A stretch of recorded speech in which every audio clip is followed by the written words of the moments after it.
Here's tonight's number, and it's important politically.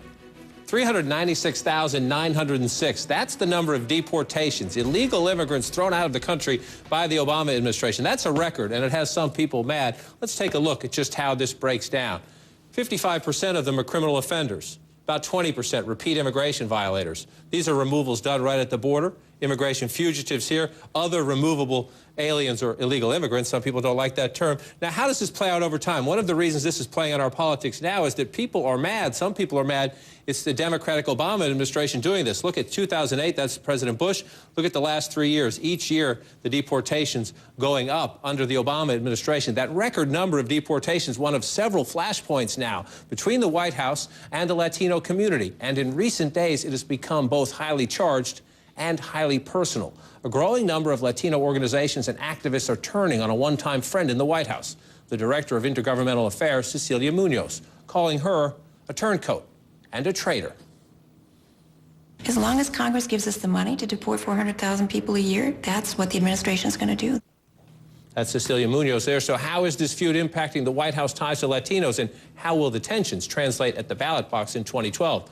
Mario Solis-Marich is host of Colorado's Progressive Talk. He's also a Democratic consultant. You've seen him here before. Maria Cardona, a CNN contributor and a Democratic strategist. Mario, you called for Cecilia Muñoz to apologize and to resign. I thought she was a friend of yours. I also, by the way, I also asked the president to apologize as well. In the very same piece, it was the piece I wrote in August. I have a lot of respect for the previous accomplishments of Cecilia Muñoz. I have a lot of respect for her as an individual, but I just find that in this particular role, at this particular time, she's being ineffective. There is no way that the Obama administration, that tight little circle of Obama, Plouffe, and Axelrod could know of the distress in our community and not be acting on it. But you say she's being ineffective. She knows of the stress and complaints in your communities because you and others have complained to her. Do you think she is ineffective? Do you think that she's being muzzled, or do you think that she agrees with them? Well, at this point, it's very hard to tell. But one thing we know, one thing that this entire issue has clarified is that at this point today, there is no way that the president cannot understand that there's a high level of anger and dissatisfaction at this abhorrent policy that he continues to promote. Does the president understand, Maria, that there is this high level of anxiety and frustration? Absolutely. He understands that 150%, and so does Cecilia. But he doesn't think his policy's wrong. Well, no. I think what is going on is he's as frustrated as we in the Latino community, and he has said this time and again. He has even gone before Latino groups to say, thank you for holding my feet to the fire. I need your help in this, because you know what? The fact of the matter is that this administration has done a lot in terms of the power that they have in the executive office to change the immigration system. Very recently, they announced a new policy on prosecutorial discretion, which focuses the discretion that they have on criminal undocumented workers. The way that you have shown this, and now the majority of folks who are being removed are criminals. That's the way that you have to go. More needs to be done. And the passion in our community needs to be focused on the Republicans, which need to step up to the plate. Will the passion be focused on the Republicans, Mario, or will some Latinos either look for a Republican alternative or stay home? We have spent a lot of time focusing on Republicans, and that, has brought us very little. The president has broad discretionary power in this particular program, and the so-called Secure Communities program. He has a lot that he could still do. He said, hold my feet to the fire. That's what we're doing. Now, lately, he hasn't been saying, hold my feet to the fire. He's been saying, back off, quite frankly. But we will continue to hold his feet to the fire because there's much more that he can do.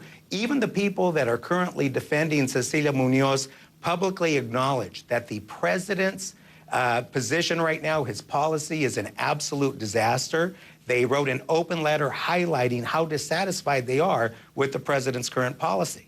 Well, we know Latino voters could be the key constituency. I was going to say but they could be the key constituency. If you look at Colorado, if you look at Nevada, if you look at Florida, if you look even at Virginia and North Carolina, a small population but a growing population can make a huge difference. Mario, will there be a price? Is that already locked in?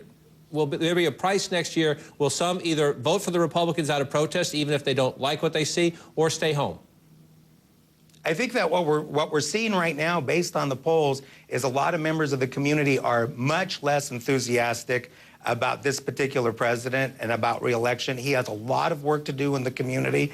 You cannot spin your way out of destroying families, separating breadwinners, creating orphan children. It's very difficult to spin out of that. The president needs to correct his policy. He had a beer summit with a police officer accused of racial profiling. He's invited his Republican enemies over for cocktails and football games. He needs to have a beer summit with the DREAM Act students. He needs to sit down finally with these students, and they need to hash out what he can do for them. And you know what? The president was the first one to call Republican senators last December when we were on the verge of passing the DREAM Act, and they were not able to have that support. So again, this president knows that the community is frustrated and that more needs to be done. He's the first one to say that.